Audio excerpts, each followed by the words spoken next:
Welcome to our presentation on psychedelics. I'll give you a quick overview of the topics that we'll cover today. First up, we have me, explaining what psychedelics are and how they affect the brain. Then we'll catch up with Chris, who will introduce us to the different cultural uses of psychedelics. Poppy will be exploring the research into the therapeutic uses of psychedelics, and Shane will be putting a downer on this presentation by telling us the negative effects of psychedelics. Last but certainly not least, we have Catherine, who will be investigating how psychedelics have been and are currently portrayed in the media. But first, let's begin with, what are psychedelics? Simply put, psychedelics are a class of psychoactive substances that alters a person's perception, cognition, and mood. There are many different hallucinogens, but in this presentation we'll focus on classic hallucinogens such as LSD, psilocybin, and psilocin. It is important to note that psilocin is a psychoactive metabolite of psilocybin, so once psilocybin is digested, it is broken down into psilocin, which is what induces the psychedelic effect. Ayahuasca and DMT, and peyote. These are also known as serotonergic hallucinogens. Did you know serotonergic hallucinogens do not cause dependency because they do not have direct effects on dopaminergic systems like other drugs do? Let's take a closer look at how they work.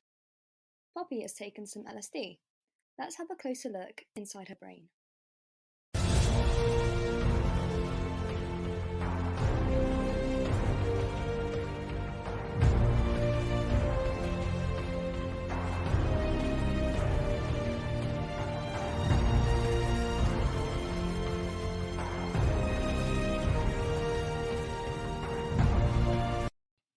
All classic hallucinogens stimulate the serotonin 2A receptor, or 5-HT2A. They are agonists or partial agonists at 5-HT2A receptors, with particular importance on those expressed on apical dendrites of neocortical pyramidal cells. This receptor was found to be central to the action of hallucinogens because blocking it by another drug called ketanserin eradicates the hallucinatory state. Further evidence of this is a study by Glenn et al. 1984. Who discovered that the affinity of different hallucinogens correlates positively with their potency. For example, LSD has an extremely high affinity for the serotonin 2A receptor and is incredibly potent. So how do hallucinogens actually stimulate these receptors? Here we can see a video of this spiral thing. You may be wondering what it is, but that is actually a 3D model of what the serotonin 2A receptor looks like. Hallucinogens have a very similar chemical structure to serotonin, thus being able to bind to the serotonin 2A receptor and increasing the excitability of the neuron. In this video, the hallucinogen binding to this receptor is a psilocin molecule. Serotonin 2A receptors are highly expressed on the excitatory pyramidal neurons in layer 5 of the cortex. Layer 5 pyramidal neurons project to lower cortical and subcortical regions, for example, from the visual association region to the primary visual cortex. This is Dr. Robin Carhart-Harris. Him and his team have done a lot of work in the research of psychedelics. Chris Alford has kindly volunteered to demonstrate one of these studies. Come on through, Chris. They discovered a change in brain blood flow and network activity after the intravenous administration of psilocybin. Using an fMRI scanner, Carhart-Harris et al. Found that a decrease in brain activity was localized in the thalamus, the posterior cingulate, and the medial prefrontal cortex. These were linked with the changes in consciousness that participants experienced. This phenomenon happens because the brain under the influence of hallucinogens operates in a less constrained manner. These neural networks became disintegrated and communicated more openly, as you can see in this image. Similarly, a study by Timmerman et al. Found that DMT significantly alters electrical activity in the brain by a drop-off in alpha waves, which is a human brain's dominant electrical rhythm when we are awake.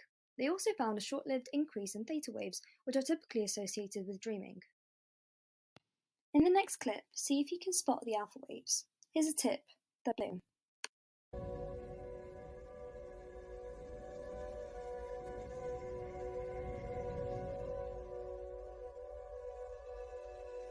A personal favourite study of mine by Rahal et al. 2001 suggested that we have a network in our brains that is known as the default mode network. It has a high level of ongoing activity that is only interrupted when attention is being taken up by something in the immediate environment, such as a cognitive task. Under psilocybin, they observed a significant decrease in brain activity in this default mode network, whilst participants described experiences such as real ego death.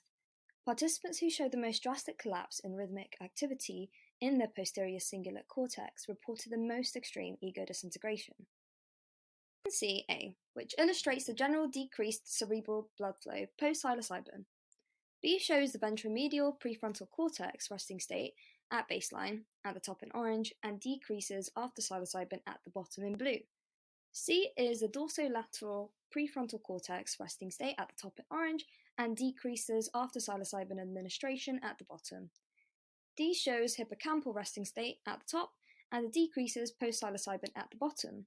And finally, E shows the decrease in oscillatory power in purple post-psilocybin, measured with a magnetoencephalography, also known as MAG. Now you know a little bit about what psychedelics are and how they work, I'm going to take you through a brief history of the cultural uses of hallucinogens and how they have evolved into the drugs we know today.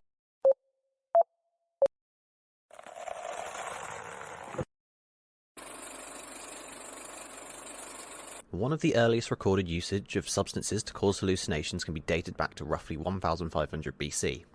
At the height of the ancient Mediterranean culture and the belief in the pantheon, many people sought various methods to commune with their gods, this including rituals and, more commonly, drug consumption. While many instances of people saying they communed with the gods can be pinned down to mental illness, some examples came from the consumption of various wild plants, such as Phalaris aquatica or harden grass, a type of moss containing the chemical 5-MeO-DMT, a chemical that binds with serotonin and causes hallucinations. However, there was a much more common way these godly hallucinations were achieved, and these were not from plants but by breathing in natural gases instead. Seers and oracles would be sat on a plinth, with vapours escaping the ground around them. Breathing these vapours would reduce oxygen levels to the brain, making the consumer delirious, often not being able to think straight or speak straight, and giving the hallucinations of gods that people wished to commune with. So as a quick recap, in this time, natural gases were the main source of drug consumption. They were used for religious reasons, but often weren't the same effects as what we would experience in drugs today. Jumping forward a few hundred years, we can turn to the indigenous tribes of America, who used many hallucinogenic plants in a similar way to how the Mediterranean cultures would commune with their gods, but instead of looking for a deity, they communed with nature. The main plants they used were the aforementioned psilocybin, as well as a berry called Atropa belladonna, or deadly nightshade as we know it today. This berry contains high doses of the chemical scopolamine, a chemical which disrupts hippocampal activity, which can cause vivid hallucinations, as well as memory loss and potentially death. So as another quick recap, Native Americans used plant-based drugs, they used them for spiritual reasons, and they caused very vivid hallucinations. However, there was a very high potential for an easy overdose. From the 17th and 18th century onwards, it became common practice for people to use whatever they could get their hands on as a recreational drug, whether it be for actual pain relief or just for a thrill and a rush. However, many of these drugs, while not hallucinogens themselves, ended up causing hallucinations. The most common drug used at the time was opium, a strong painkiller that dulled and numbed all the senses. While again, not a hallucinogen in its own right, research has shown that mass consumption and overdosing of opium can cause strong hallucinations, especially in those who are already ill or dying. This would have been quite an issue in the late 1800s, as many workers became easily addicted to the substance, and 2 subsequent wars were fought over the opium trade and smuggling. Despite the eventual banning of opium for recreational use, it was still commonplace for people to consume whatever they could for the same effects. This was especially common in the First and Second World Wars, where many soldiers consumed copious amounts of drugs, hallucinogenic and otherwise, to take relief from the repetitive fighting. Brings us almost to the present.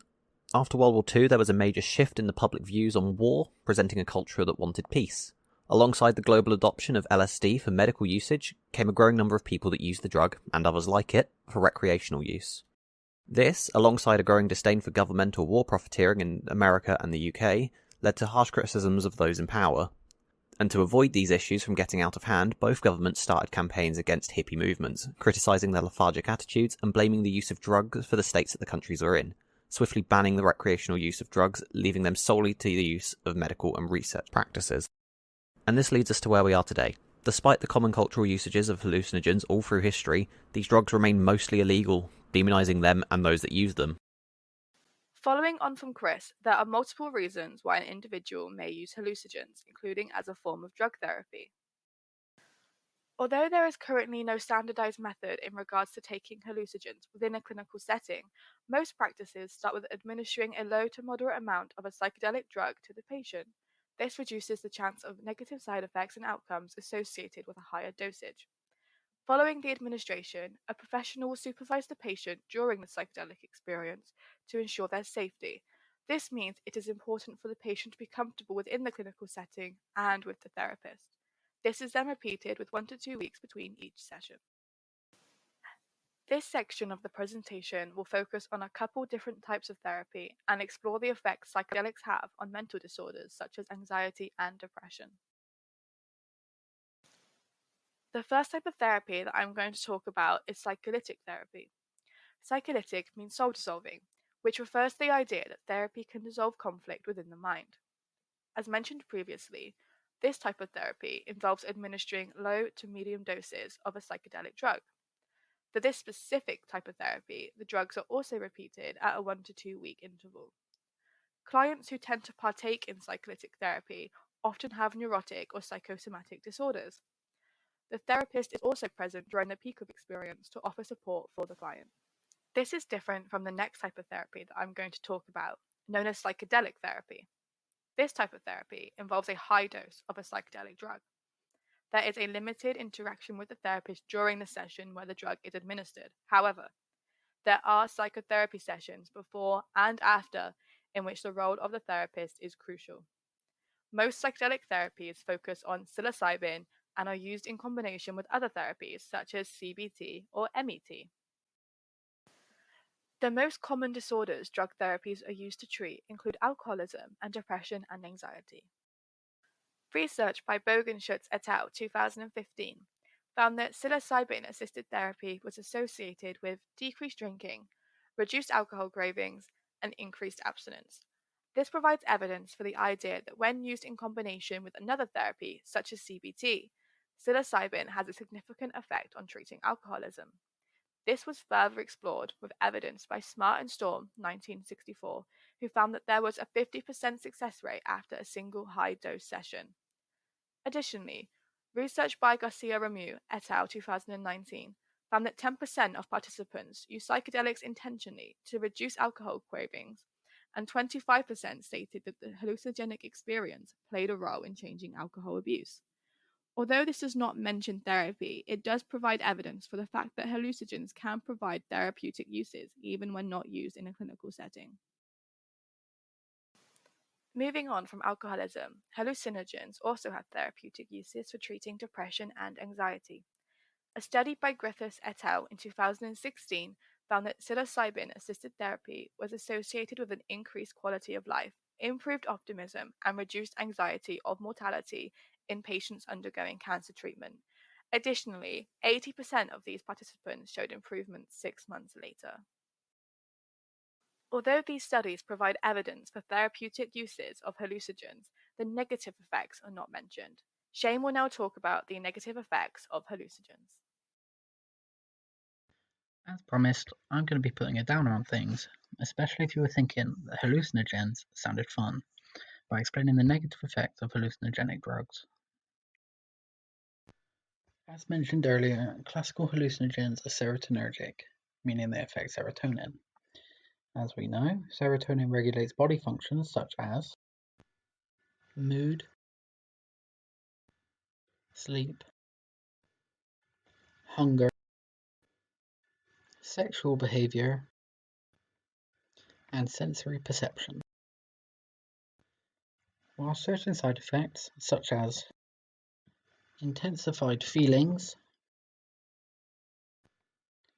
changes in perception of time, and spiritual experiences, may be the intended outcome of taking hallucinogenic drugs, though the short-term side effects common with all drugs may occur. These include dry mouth, nausea, loss of appetite, excessive sweating, and rapid breathing. Panic, paranoia, and psychosis may also occur. The potential side effects discussed so far are relatively short-term and non-serious compared to the following potential side effects: neurotoxicity and hallucinogen persisting perception disorder, or HPPD. Neurotoxicity is the altering, disruption, or death of neural cells due to exposure to toxic substances, potentially including hallucinogens. If hallucinogens are neurotoxic, this has serious implications, as neurotoxicity could lead to memory or cognition problems, obsessive or compulsive behaviors, and physical issues such as headaches, vision loss, constant numbness or tingling, or even paralysis in limbs. As you can see, current evidence is mixed about whether hallucinogens are neurotoxic or not. HPPD appears in the DSM-4 revised edition and is defined as a long-lasting condition characterized by spontaneous recurrence of visual disturbances reminiscent of acute hallucinogen intoxication. These visual disturbances may include geometric shapes, objects in peripheral vision, flashes of color, trailing perception of moving objects, after images, and halo effects. HPPD hallucinations are considered to be pseudo-hallucinations due to the fact that patients recognize them as unreal, as opposed to normal hallucinations, which are thought to be real at the time. If these disturbances only occurred in the short term, then they would not be too serious. However, there are case studies of HPPD occurring for up to 13 years. For example, a 33-year-old female reported around 30 instances of LSD use during a one-year stay in the US at age 18. 2 to 3 weeks after returning home, symptoms of HPPD started to occur. Symptoms including those mentioned on the previous slide, as well as a floating sensation. These symptoms occurred for 13 years, with all treatments failing.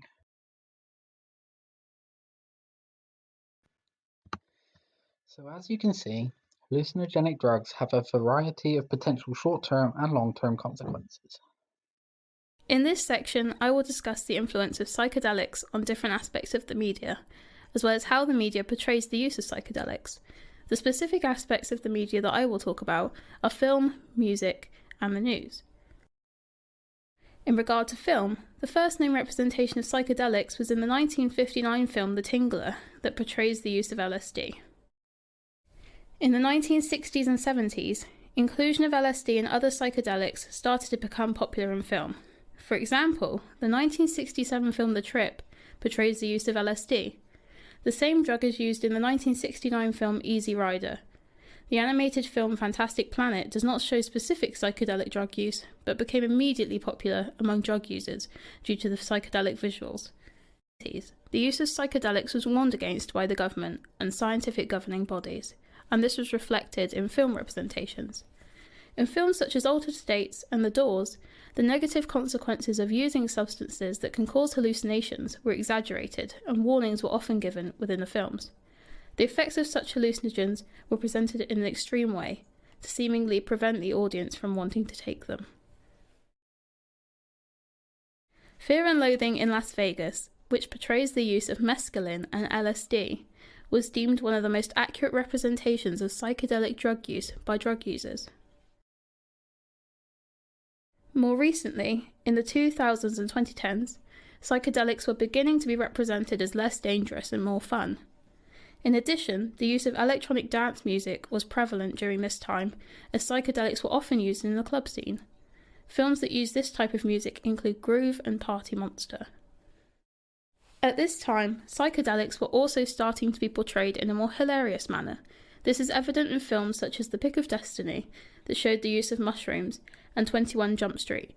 This film used a fictional drug called HFS.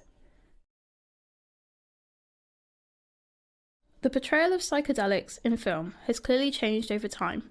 The toing and froing of film portrayals begs the question as to whether we are due another change in the representation of hallucinogens in film. The influence of psychedelics is most notable in music. Psychedelic music emerged during the 1960s in the UK and the USA, and refers to psychedelia, a subgroup of people who use psychedelic drugs such as LSD, psilocybin, mescaline, and DMT. The creation of this music was to enhance the effects of psychedelic drugs. this trend declined in the 1970s, but it is evident that revivals such as stoner rock and acid house have since become popular. The peak of this trend is apparent at the 1969 Woodstock Festival, which included acts such as Jimi Hendrix and Janis Joplin. Some examples of music inspired by psychedelics include many of the songs by the Beatles, including I'm the Walrus, which was inspired by 2 LSD trips. Other examples include a 1991 album by Primal Scream and much of A$AP Rocky's music. Most recently, Harry Styles spoke about the influence that psilocybin had on his album Fine Line. This is proof that the use of psychedelics to make music didn't just stay in the 60s, but that it has had an influence on many different genres even today. Briefly regarding the news media, as mentioned by Poppy, the news now tends to focus on using psychedelics for good, rather than the negative consequences of it. In the 1980s and 90s, news media surrounding the use of psychedelics was overwhelmingly negative. This was probably since different newspapers are affiliated with different political parties. At the time, Margaret Thatcher attempted to clamp down on the use of hallucinogens at raves and house parties. To conclude this final section, the ways in which psychedelics have been portrayed in the media changes with the opinions of the population at the time. It doesn't seem that there will ever be a fixed opinion on the use of psychedelics, and the different factions of the media show this.